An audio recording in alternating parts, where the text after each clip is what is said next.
shoes and food. The older I get, the greater my appreciation is for solid relationships in my life. And the social media era that we're in right now, there's such a discrediting of relationship. Yeah. Because anytime someone does anything to you, the advice that everybody's giving right now is cut them off. Cut them off. Right away. Because they want to pretend like we're all perfect. We have no issues, no flaws. Cut everybody off. And I personally believe that that's a very immature approach if you do not first properly assess the relationship. That's right. Now, I'm in no way saying that there aren't people that should be removed from our lives. We both know that. We've been alive long enough to figure that out. Oh, yeah, definitely. But I think there is also a need for grace and mercy.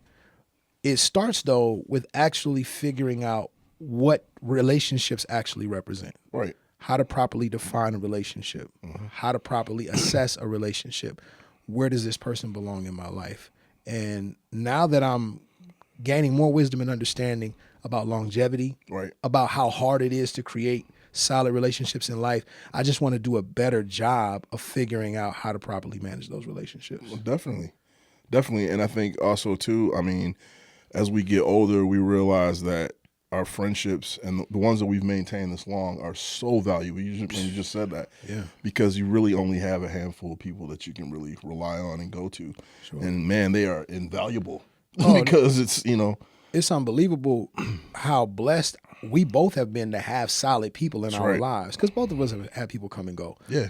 And when I was younger, you would hear people quote the scripture and say, "He that haveth friends must first show himself friendly." And they used it out of context. They would say, if you want to have friends, be a friendly person. Yep, that's right. That can't be true, because there's a lot of friendly people who still don't have healthy fellowship in their lives. So when I researched that verse and began to study it out and learn what it really represents, it says a person that has a lot of friends has to thin their personality out. That's right. Because you can't manage 50 friends No. and keep your own integrity and maintain your own personality and character, because you're going to be trying to please all these people. No, you So become I've learned- schizophrenic in a way.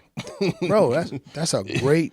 Seriously. Your personality is so split. That's right. Trying to manage. Yeah. I've discovered that it's better to have a small, secure circle Yes. than a suspect entourage. That's right. You know what I'm saying? Yeah. I mean, think of all the people, even celebrities, who have gotten in trouble because of their entourage, as opposed to those who might be close to them in their circle. They're like, hey, man, we need to do this or that. But they need that entourage. They need that group of people. And a lot of those people do not have their best interest at heart at all. They have their own agendas, and you know that. I'm saying, like, you weren't around me because you actually cared about me. Not at all. A lot of those people in those entourages could care less about how healthy you are, how you take care of your reputation. That's right. They were around because of the benefits, the perks, the money, the jewelry, the girls, etc. When you were out there in the rap industry, I know you saw it all the time. All the time. Fat Joe just posted not too long ago, went viral.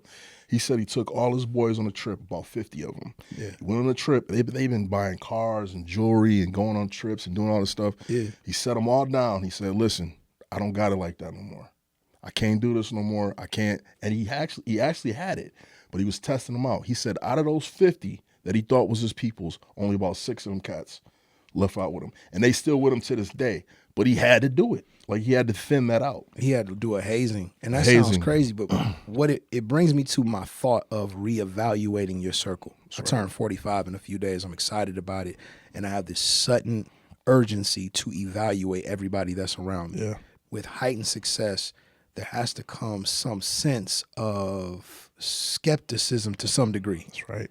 It isn't that you're a pessimistic person, but you're looking, saying, okay, let me make sure y'all with me for the right reason. Right. And fortunately, we were raised by two incredible individuals that helped us to be able to properly discern who's around us. They gave us wise counsel and advice. Our parents would say, hey, that person's not good for you. That person's not good for you. And 95% of the time, They were right. they were right about it. Yeah. You know what I mean? And you got to think about mom and dad. They didn't bring a bunch of people around us. No. Their circle was very small. Yeah. And so it was mostly family, and they had a few close friends, but we learned early on, you know what I'm saying, not to just let anybody in your circle, in your house. We talked about that not too long ago. Some people you can't let in your house because you don't want their spirits in your house. Period. No. And they might be offended by it. Like, you never ask. I got friends like, you never have us over. You never have parties or have people over. I don't want all them people in my house because I don't want to have to be spending, trying to get all them spirits and all that out of there, man. Like, some people too, man, when they see how God has blessed you, they can't handle it. that's right. They become jealous And that shows that they live in comparison, because in order for you to be jealous, you have to look at what you have and assess what you have based on what you think somebody else has. That's right. So some people can't come because they won't be able to appreciate what you've gone through to arrive at this place of destination. They see the end product. That's It's always all. that way. They Yeah. always see the end product. Man, I'm going to tell you something. What I noticed, even with mom and dad and how they were selective about who they brought around, mom and dad had sustained success. Yeah.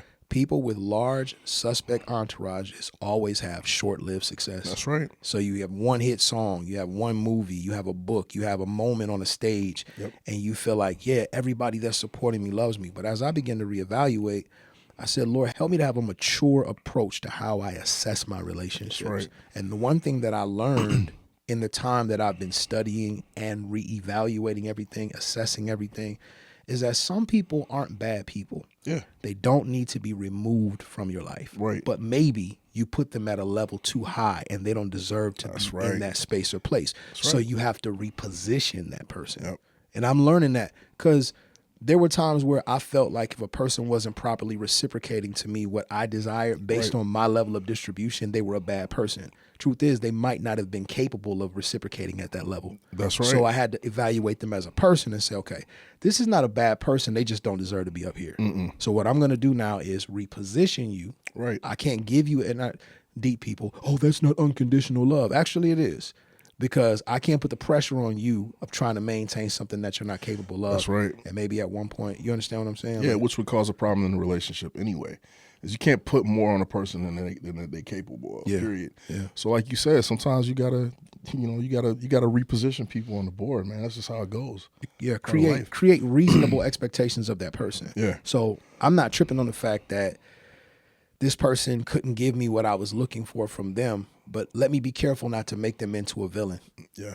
Because they never actually did anything to offend me, hurt me, or harm me. They Right. just couldn't properly reciprocate. So I'm not going to remove you. Yeah. I'm just going to reposition you and That's understand that this is all I can get from this. And be careful that I don't give you more than I can truly handle in distribution. I've got to redirect energy at levels that can be properly reciprocated. Even Jesus did it. He had 12 disciples, but only 3 of them he allowed to come with him in personal, private settings because he understood y'all can handle me at this level. But then he went to a level that almost none of them could handle. When he was in the garden, they was all asleep. He's like, man, this is the highest level. There are moments in life where you're going to be isolated and you got to depend solely on God. Yeah. Like that's the relationship. But I learned, man, don't remove everybody, reposition people.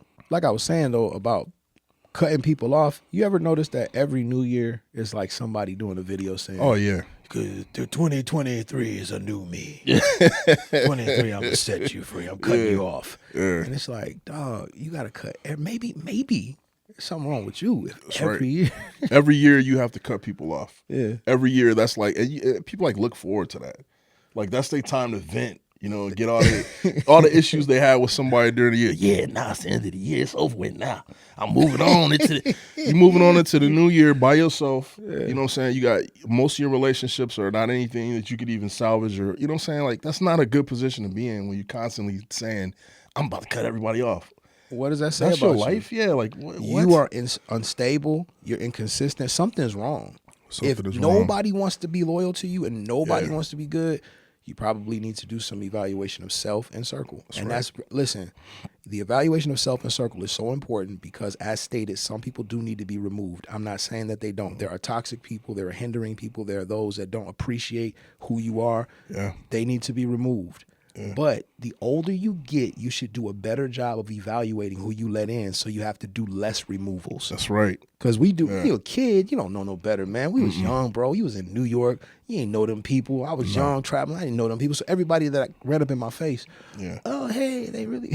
No, you really felt that it was genuine, and you find out later that it's not. But it goes with, I mean, it comes along with age and maturity, like we said. I mean, it comes a point where you just have to realize that everybody is not genuine with what they're saying. But that comes with time. I mean, like you just said, in our 20s, even 30s, you don't realize that people aren't being real, and it's not something that you pick up on. But over time, there's no way that you can't continuously run into these types of people and not somehow pick up knowledge on what's going on with the situation. You can't discern nothing at that point. That's why when I hear people talk about dating and they get frustrated, oh, ain't no good women, ain't no good men. Maybe it's just you don't know how to pick. That's right. You haven't selected at a level that you have a clear understanding on what is available. Yeah. So some people need to be removed. I get that. But as I grow in my ability to evaluate who I allow in my space, Yeah. I just got to do a better job of repositioning Yeah. and placing people in the proper space and light. Yep. However, this is what I learned, man. As I've gotten older, I'm mature enough to recognize areas of insufficiency in my own character. Yes. I'm working on that. And I'll say from a dating standpoint, right? It's not that I've never met somebody kind or nice, but maybe I wasn't in a space or a place where I could be to them what they desired.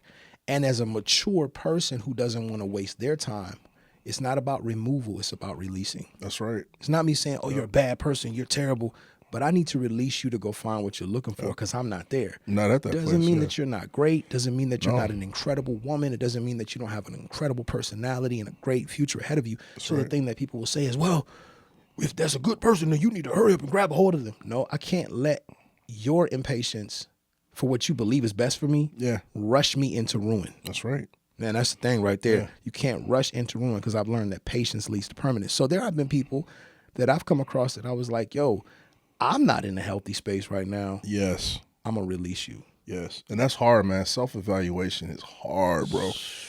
Hey, man, listen, I've literally in the past even 4 or 5 years had to reevaluate my character and how I am and how I interact with not even just like friendships, but also relationships with people and things like that. Yeah. Even dating, like my dating, I'm not the same as I was 10 years ago, 7 years ago. Yeah.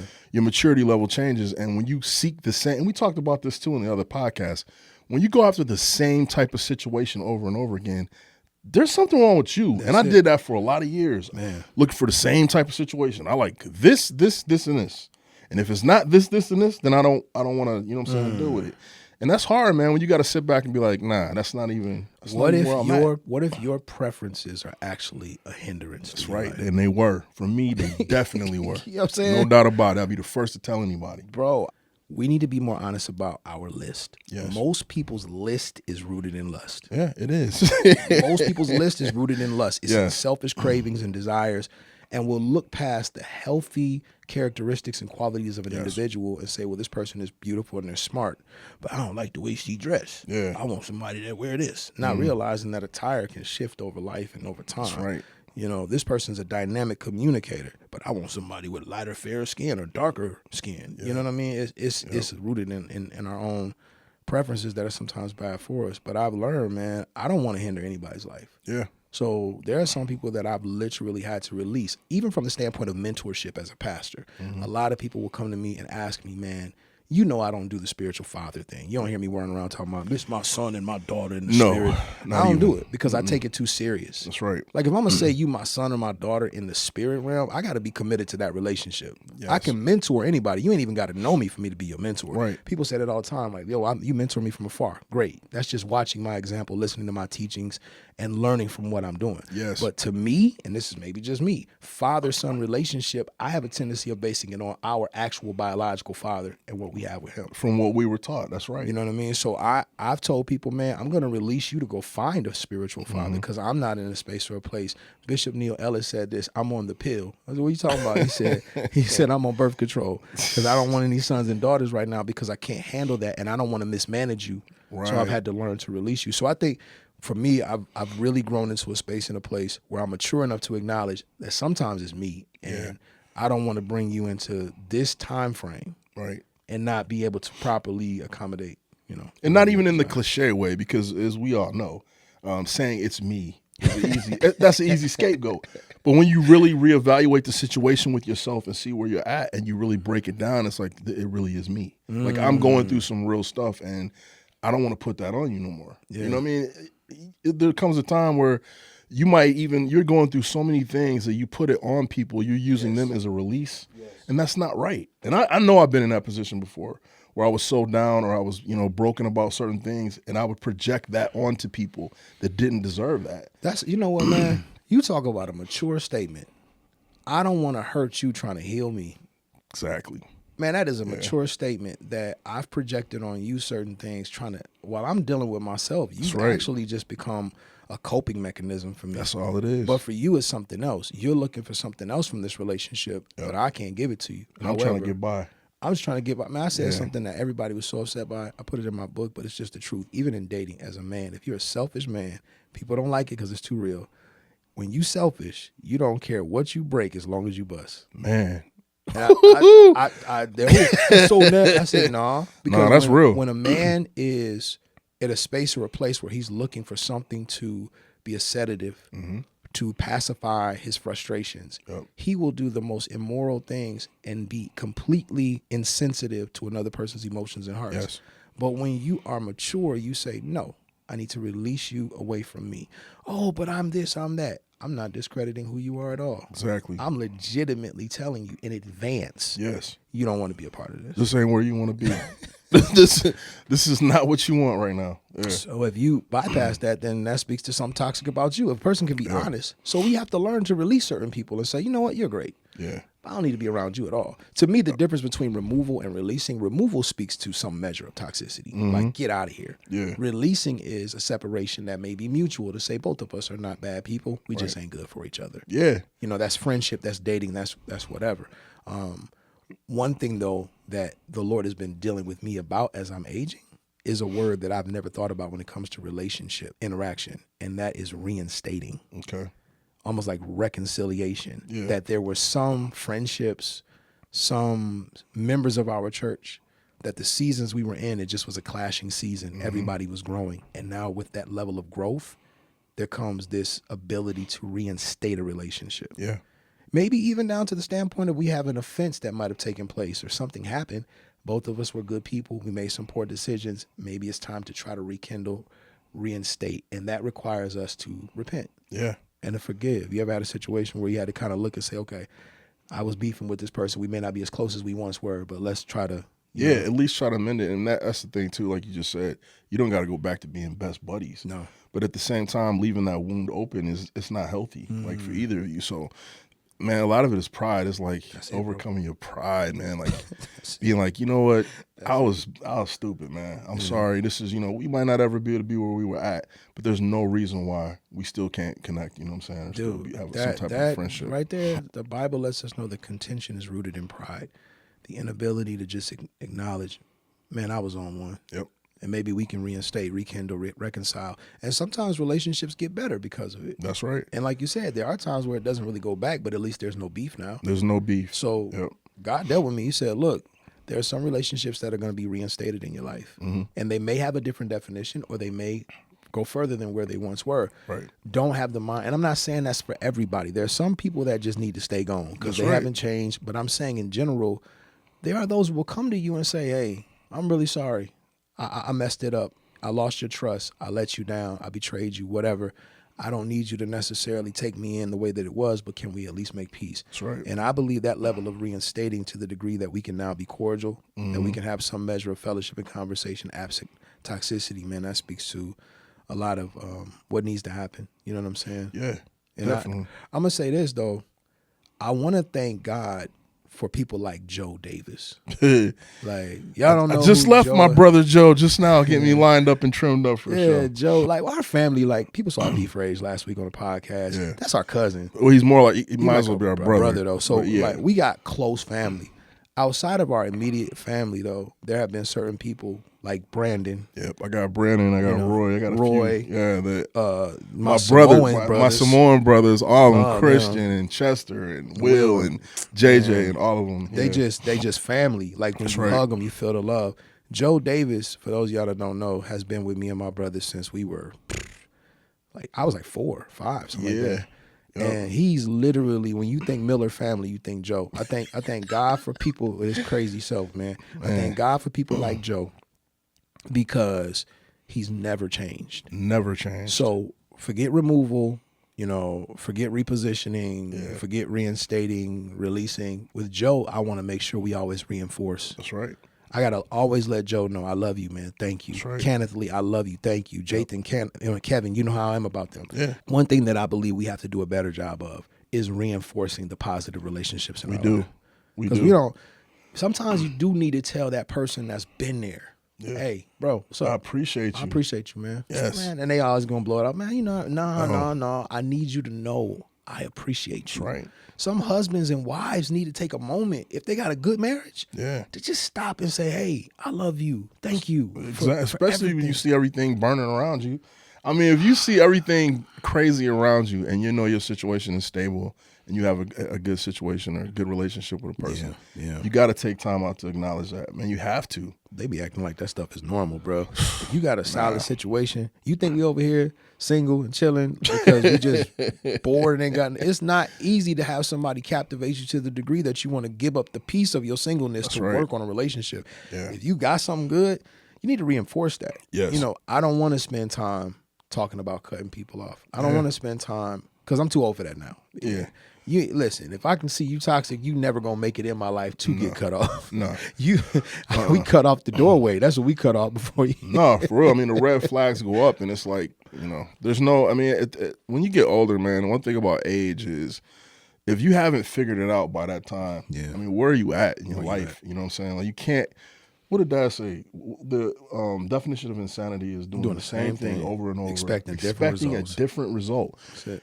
You can't be on this hamster wheel forever, going round and round, and not get off of that thing eventually, man. Like, that's just where we're at. I'm good on that. So I want to reinforce everything good that I have. Yes. Everything good that I have, I want to reinforce it. I want the people that love me to know that I love them. I want to make sure that I'm not removing people that just need to be repositioned. I want to make sure I'm releasing people to do what they need to do if I can't properly accommodate what they're requesting of me. Yes. And I do understand there are some that need to be removed, but I want to grow beyond having to ever go through that anymore. Yep. Like you said, I don't want to be on that hamster wheel. I want to be able to push my life beyond and experience something new. Insanity is a wild thing. I'll tell you a story. The last 3 days, every morning I wake up, I hear this clunk, clunk, clunk, and it's been so irritating. And I didn't know what it was. So finally, I realized something was hitting my window. I said, well, maybe it's a tree branch because I got those real big windows in my bedroom. Yeah. So I go and I open the window in the bedroom, and there's a bird just running into my window. And I'm thinking, what's going on? So I open the blinds, and he flies away. The next morning, clunk, clunk, clunk. Open the blind. He's waking me up every morning, and I'm like, is he trying to get in? Like, what's going on? So I did some research. I said, there's a bird running into my window. What would be the reason? Come to find out, this bird is in mating season. He's marking his territory, and because of the reflection in my glass, he thinks it's another bird. So he's running into the glass over and over again, fighting himself. Oh, because he's really literally looking at himself in the mirror, marking his territory against himself. So he thinks there's another bird in his territory. He thinks there's another bird. Wow. But it's him. I'm like, the issue isn't another bird, sir. It's you. And that's the problem with a lot of individuals who are always in the cutoff phase. Yeah. It ain't another person. It's you. It's you. And you just running up against the glass over and over again.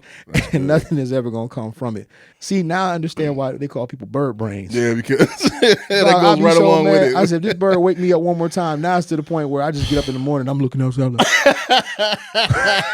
Shoes and food. Rocking the ones today, blue joints, you know what I'm saying? We got the Jackie Robinson cap, so we had to do it like that. Shoes and food, you already know. Shoes and food.